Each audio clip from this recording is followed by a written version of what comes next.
they are easily taken. So some people have this myth कि जब हम आई donate करेंगे तो बॉडी डिफॉर्म हो जाएगी, आपकी आइज़ को ऐसे इवैक्यूएट कर दिया जाएगा। ऐसे बिल्कुल नहीं होता है।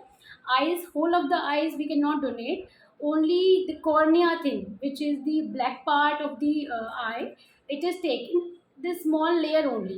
So once we remove the cornea, this small layer, your eyelids are closed and the body is not deformed, it will look the same as before. So we can donate eye. Eye donation is very common and frequent because eyes actually they don't have much of the blood supply, उनमें ज़्यादा blood supply नहीं होती है। तो death के बाद भी, जब बॉडी घर पे एक्सपायर हो गई है, डेथ के बाद भी रखी हुई है, अप टू 24 आवर्स हम उनको डोनेट कर सकते हैं। लेकिन बेस्ट टाइम जो होता है उसको रिट्रीव करने का कॉर्निया का, वो होता है फर्स्ट 6 आवर्स, क्योंकि उसमें उसकी वायबिलिटी ज़्यादा होती है। जितना लंबा समय हम उसको निकालेंगे बॉडी के डेथ के बाद, उतनी ही उनकी वायबिलिटी, उनकी ज़िंदगी ख़त्म हो जाती है कॉर्निया की। क्योंकि कॉर्निया का ट्रांसप्लांट ऐसा है जो कि हम किसी लाइव डोनर से नहीं ले सकते, डेथ के बाद ही ले सकते हैं। क्योंकि जिस बंदे की भी कॉर्निया होती हैं वो अपनी आई डोनेट नहीं कर सकता, क्योंकि उसको खुद भी चाहिए।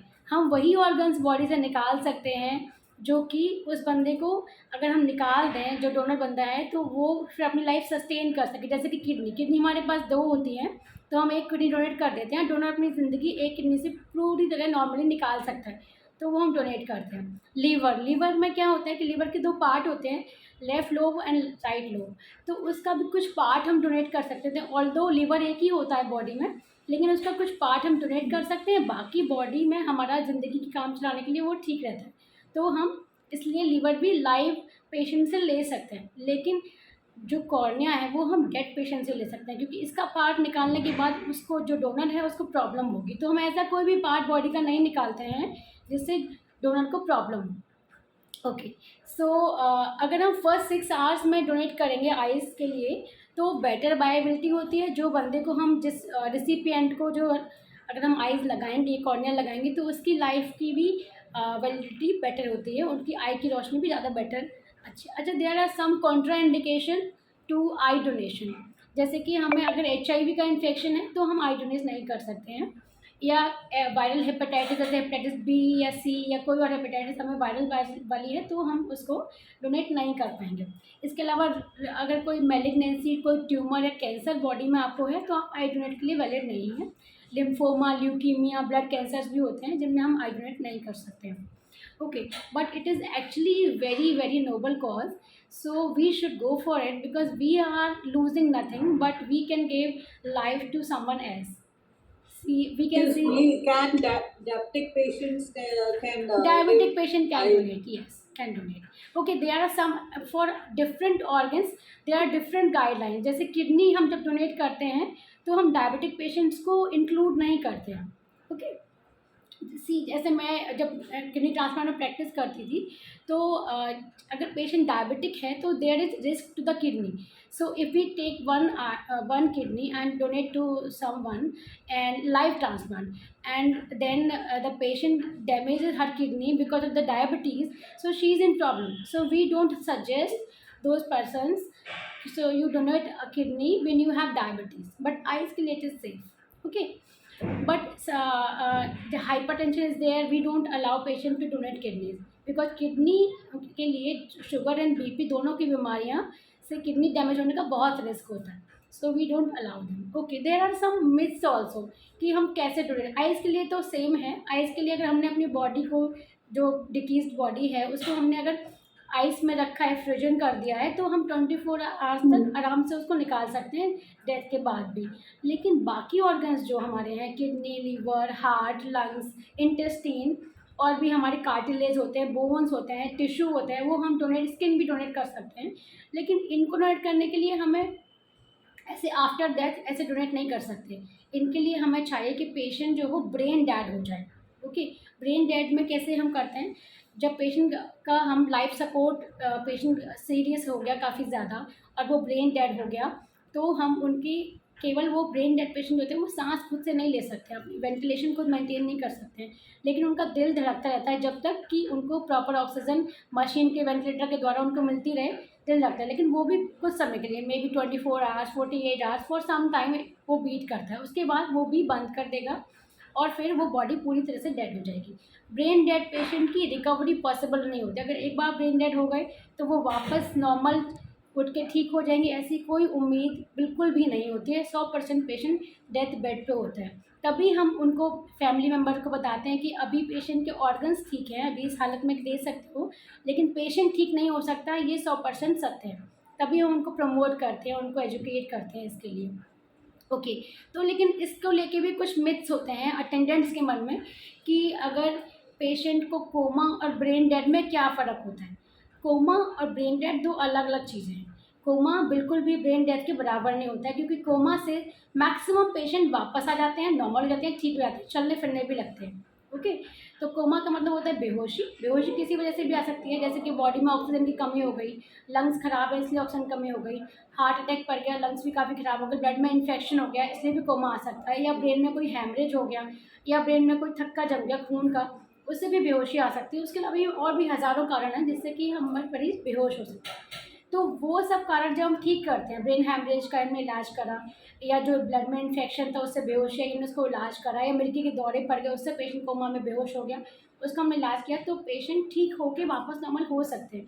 तो कोमा एक रिवर्सिबल डिजीज़ है जिससे कि पेशेंट ठीक हो सकते हैं। कोमा पेशेंट को हम ऑर्गन डोनेशन के लिए प्रमोट नहीं करते हैं। जो ब्रेन डेड पेशेंट होते हैं उनमें क्या ब्रेन के सारे फंक्शंस जो होते हैं, ब्रेन का एक फंक्शन ये भी होता है कि वो हमारे सेंटर, ब्रेन के सेंटर से सिग्नल भेजता है कि आप सांस लेनी चाहिए, हमें हम निकालनी चाहिए। ये हमारे ब्रेन में स्पॉन्टेनियसली होता रहता है, हमें सोचना नहीं पड़ता कि सांस कब लेनी है कब छोड़नी है।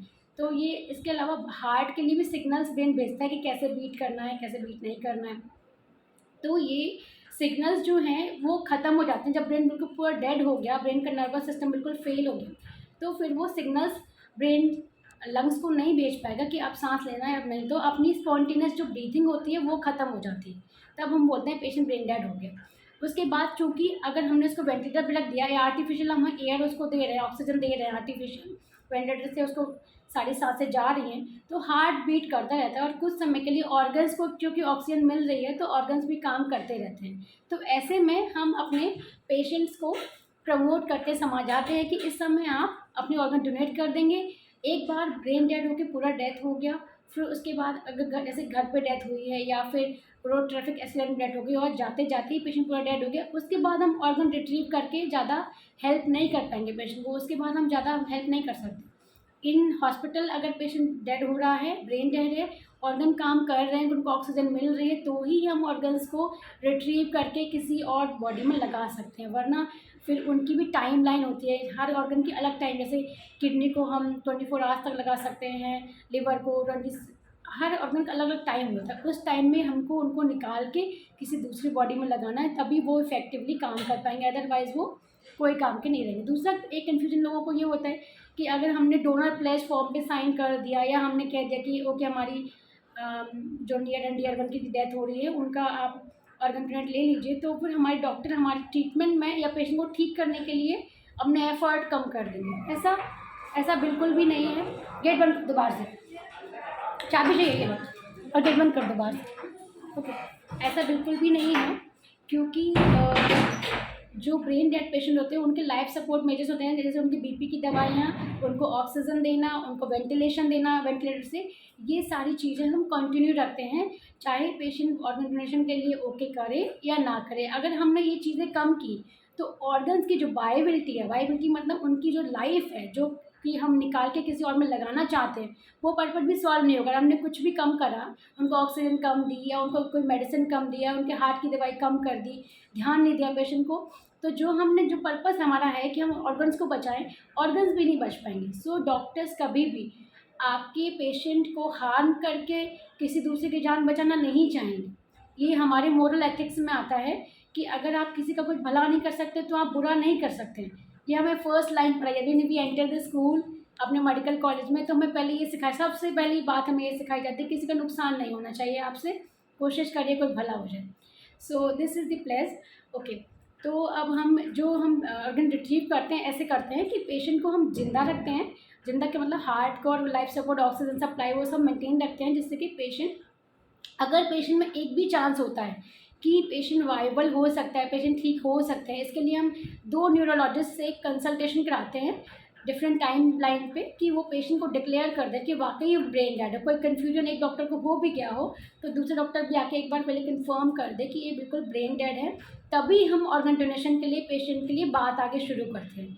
अगर पेशेंट में 1% भी चांस होता है कि ही कैन रिवाइव, तो किसी की लाइफ लेके दूसरे की लाइफ बचाने का कोई पर्पज़ नहीं होता है, ये फेल है, ये हमारे मोरल एथिक्स के ही खिलाफ है कि हम दूसरे की जान बचाएं किसी और की जान लेके, तो ये बिल्कुल नहीं होता है। तीसरा एक कन्फ्यूजन ये होता है पेशेंट को कि जब हमारी बॉडी से ऑर्गन्स निकाले जाएंगे तो बॉडी बिल्कुल डिफॉर्म्ड मिलेगी हमें, और बहुत ख़राब लगेगा देखने में कि हमारी जो हमने उनकी बेकदरी कर दी, या जो भी फीलिंग होती हैं, तो ऐसा बिल्कुल नहीं है। जब हम ऑर्गन्स को निकालते हैं तो सिर्फ एक इंसिजन देते हैं, चेस्ट से लेकर थोड़ा पेट की तरफ, नाभि की तरफ, उसी से हम सारे ऑर्गन्स जो भी निकालने लायक होते हैं, कई ऑर्गन्स तो ख़राब भी हो जाते हैं, ऑलरेडी पेशेंट को कोई बीमारी होती है तभी पेशेंट एक्सपायर होते हैं, तो जो ऑर्गन्स ऑलरेडी डिजीज हैं उसको हम नहीं निकालते हैं, जो थोड़े ठीक ऑर्गन्स हैं जो काम कर रहे होते हैं उनको हम निकालते हैं एक ही, उसके बाद हम उनको सूचर कर देते हैं और फिर ड्रेसिंग करा के प्रॉपर ड्रेसेस करके ड्रेसअप करके पेशेंट को बॉडी हैंड ओवर करते हैं अटेंडेंट्स को। तो बॉडी डिफॉर्म्ड या कोई कटी फटी बॉडी ऐसे आपको कभी नहीं मिलेगी, बिल्कुल बॉडी नॉर्मल शेप में नॉर्मल तरीके से ही मिलेगी। इवन फॉर द आइज़ वही बताया था कि आइज़ को पूरा निकालते नहीं हैं, ओनली कॉर्नर निकालते हैं, तो आपको बॉडी बिल्कुल नॉर्मल शेप में ही मिलेगी, कोई डिफॉर्मेशन नहीं होगा। एंड कुछ पेशेंट ये भी बोलते हैं मैडम हम तो किडनी चाहते हैं लेकिन आप बकरे का गुर्दा भी लगा सकते हो, ऐसा बिल्कुल पॉसिबल नहीं है। जो हमारी टिश्यू होते हैं बॉडी, उसमें एंटीबॉडी होते हैं, एंटीजन होते हैं, मल्टीपल कॉम्प्लेक्स होते हैं। हम जब पेशेंट को किसी को देते भी हैं गुर्दा तो भी हम बहुत सारे एंटीजन मैचिंग करते हैं, HLA एंटीबॉडी होते हैं, वो सारे एंटीजन चेक करते हैं, मैचिंग करते हैं। अगर वो मैच हो रहा है तभी देंगे, अगर हमने कोई गलत चीज़ लगा दी तो जिसको हमने दिया है उसको और प्रॉब्लम्स होंगी। वो गुर्दा तो जो लगाया है वो तो फेल हो ही जाएगा, पेशेंट को भी नई नई प्रॉब्लम्स डेवलप होती हैं। तो इसके पहले एक पूरा कोर्स ऑफ एंटीबॉडी चेकिंग करना होता है, हमें एंटीजेंस चेक करते हैं, एंटीबॉडी जब वो परफेक्टली फिट है तभी हम लगा सकते हैं। तो किसी जब ह्यूमन जो मैचिंग है उनमें ही इतनी अभी प्रॉब्लम्स होती हैं मैचिंग करने में, तो किसी एनिमल का लगाना बिल्कुल पॉसिबल नहीं है। किसी भी एनिमल्स का लोग पूछते हैं, बड़े सवाल मैंने जनरल पब्लिक के लिए दिया है आंसर कि किसी भी और एनिमल का कोई ऑर्गन हम बॉडी में नहीं लगा सकते हैं, बिल्कुल इनवैलिड क्वेश्चन है। Okay, so this is all about it, and if you have some question we can discuss definitely about organ donation. अब हमारी bones and other things also we can donate. एक चीज़ मैं बताना चाहूँगी for kidney life and kidney donor, जो live kidney donor होते हैं, कुछ पेशेंट जैसे wife, husband, mother, father, for the kids, they donate for the your child or your spouse. So live kidney donation is very safe। हमने खुद भी बहुत सारे ट्रांसप्लांट किए हैं, it is very safe. Donor को किडनी देने के बाद कोई प्रॉब्लम्स नहीं होती। सिमिलरली फॉर द लीवर, हम पहले पूरा होल सेट ऑफ चेकअप्स होते हैं वो हम चेकअप करते हैं पेशेंट के ऊपर कि वो अगर डोनेट करते हैं कोई ऑर्गन अपने नियर एंड डियर वंस को, जैसे कि अपने फैमिली में डोनेट करना चाहते हो आप, तो क्या हमारी लाइफ पे असर पड़ेगा? नहीं, कोई असर नहीं पड़ता है। पहले चेकअप होते हैं कि आपको अगर ये ऑर्गन निकाला जाए तो आपकी बॉडी में कोई प्रॉब्लम तो नहीं आएगी। अगर वो टेस्ट सारे पास होते हैं तभी हम उनको ओके करते हैं कि yes you can donate. Okay, तो किडनी डोनेशन के बाद जो अगर कोई बंदा डोनेट कर रहा है ऑर्गन तो 7 डेज़ में ही वो बिल्कुल नॉर्मल लाइफ रूटीन में आ जाता है। जैसे कि हमने जब हम पित्ते का ऑपरेशन कराते हैं तो 5 to 7 डेज़ में हम बिल्कुल नॉर्मल हो जाते हैं, वैसे ही किडनी डोनेट करने के बाद भी हम नॉर्मल हो जाते हैं।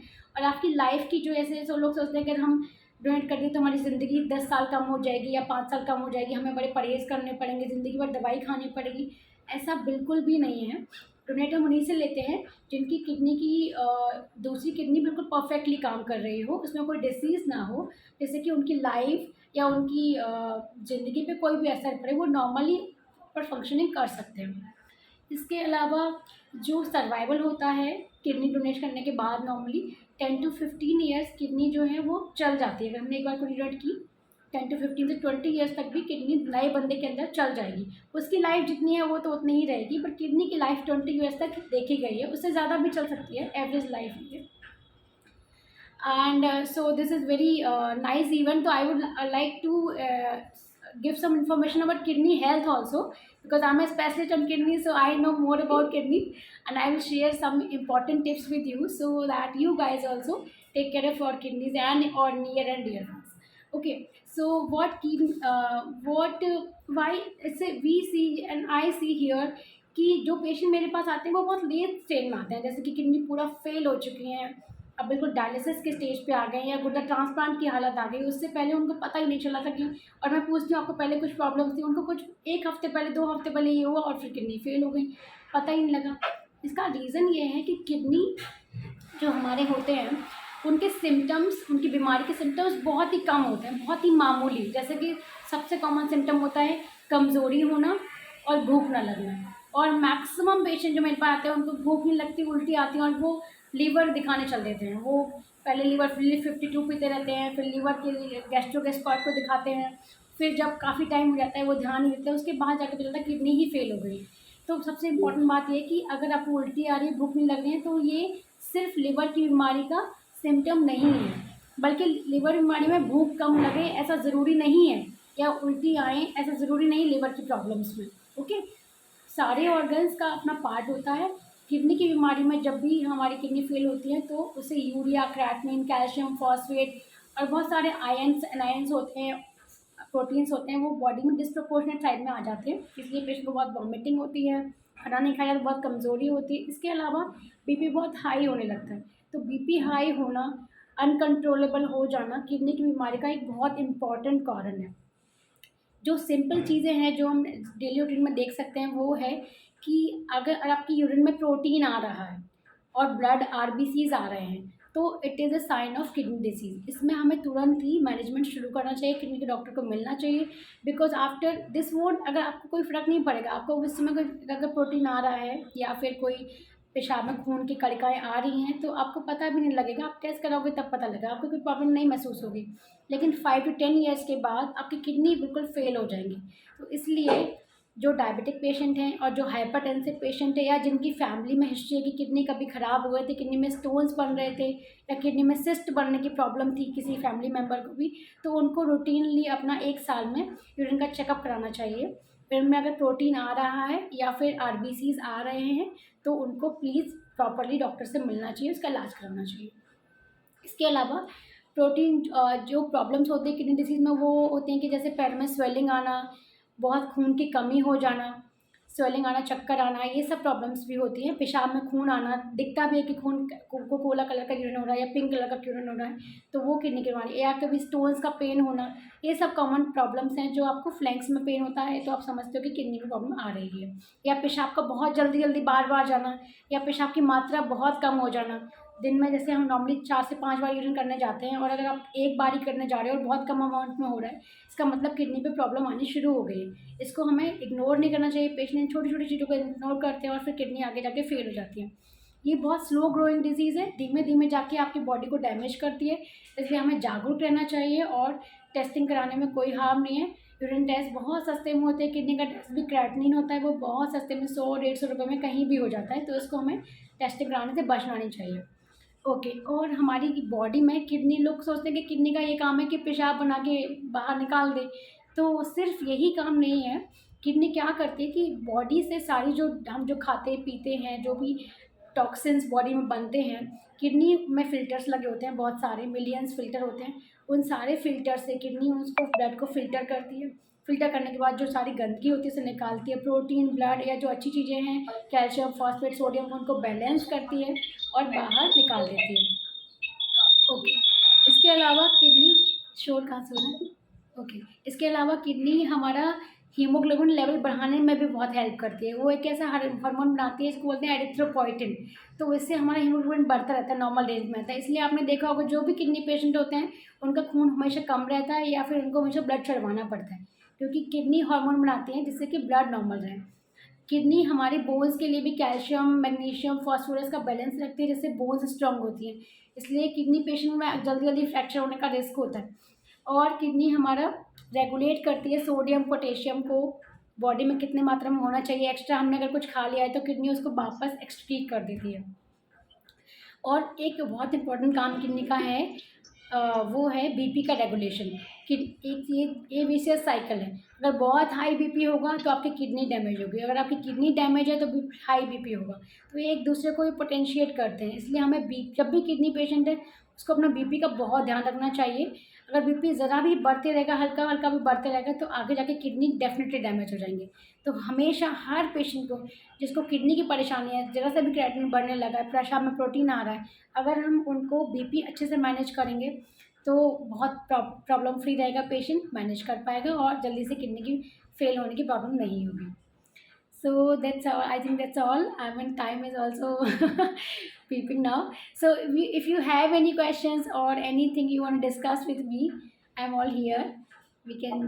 What is the normal creatinine ratio? It is age wise actually, but normally for kids it is like 0.5 0.6 होना चाहिए, 0.5 0.6.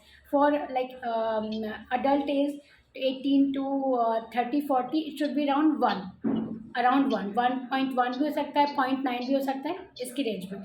After 60 80 it should be around 1.5 1.4, but ये है कि average should be less than 1 is a normal range, less than 1 होना चाहिए for all the common practical purposes.